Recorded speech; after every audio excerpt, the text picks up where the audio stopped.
Welcome to our time together on the Parsha. Of course, this Shabbos is Yom Kippur, and there is no specific Parsha in the order of the Parshios, but we do read the Torah on Yom Kippur 2 times. We read it, of course, by Shacharis, and we read it again by Mincha. Both times, we're reading from Parshas Acharei Mos. Towards the end of Acharei Mos, in the Mincha reading, the Pasuk says, Ushmartem, that you should guard all the commandments, as chukosai v'mishpatai, my chukim and my mishpatim, all the statutes and all the judgments, asher yasa osam ha'odam, that a person should do them, v'chai bahem, and live by them. And of course, there's no question that when one keeps the Torah laws, it's a life. It's a v'chai bahem. The Jewish people have been nurtured and sustained by the laws of the Torah and v'chai bahem.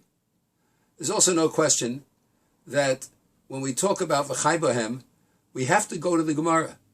So interesting, the confluence of the reading of the Chumash and the learning of the Daf Yomi, because right before Yom Kippur, we're going to be learning Daf Ayin Daled in Sanhedrin, which discusses the pasuk of v'chai bahem.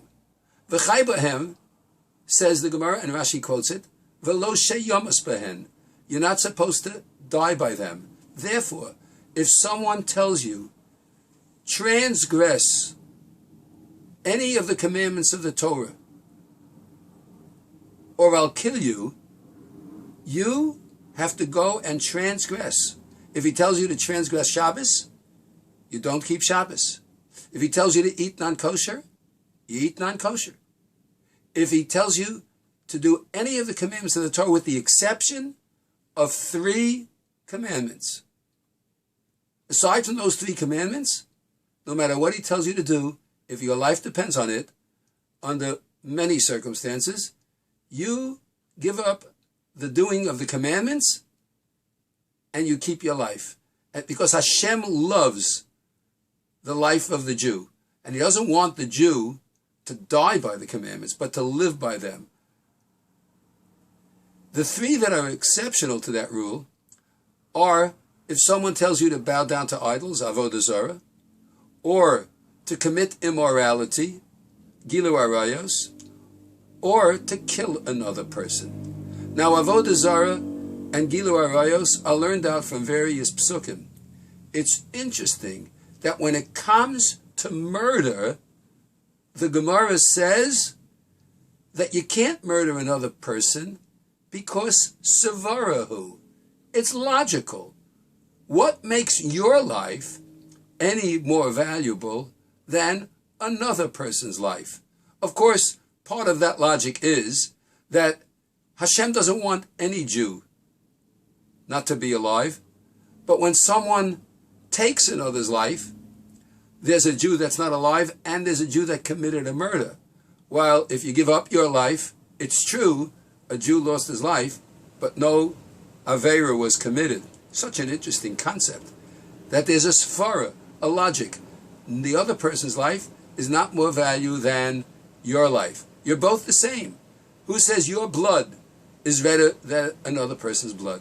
When we're learning this daf, Rav Mechel Silber Shlita, he tells a story over that the Alta Slonima Rebbe heard from Reb Chaim Brisker. Now, Reb Chaim Brisker is one of the great Talmudic luminaries who actually is considered the father of an entire branch of Torah logic. And many yeshivas go in the Brisker derech, as they say. And Reb Chaim Brisker made the following observation. Imagine that the king came over to me, Reb Chaim Brisker, and he knew who he was. And he tells Reb Chaim Brisker, and he says, I want you to kill this lowly member of your community. Perhaps he's just a window washer, or maybe a street cleaner. A simple, ordinary Jew, who is certainly not of the wisdom category, spiritual category as far as we could tell, of Reb Chaim Brisker.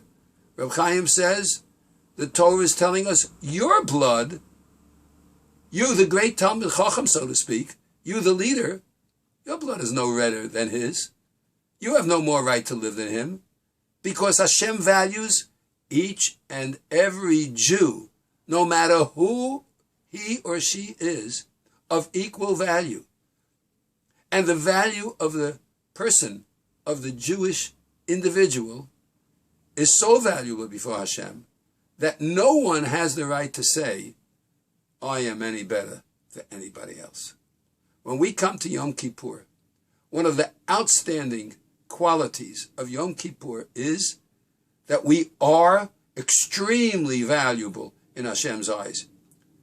That's why before Yom Kippur, we're instructed to ask forgiveness from any Jew we may have, even inadvertently, hurt in any way.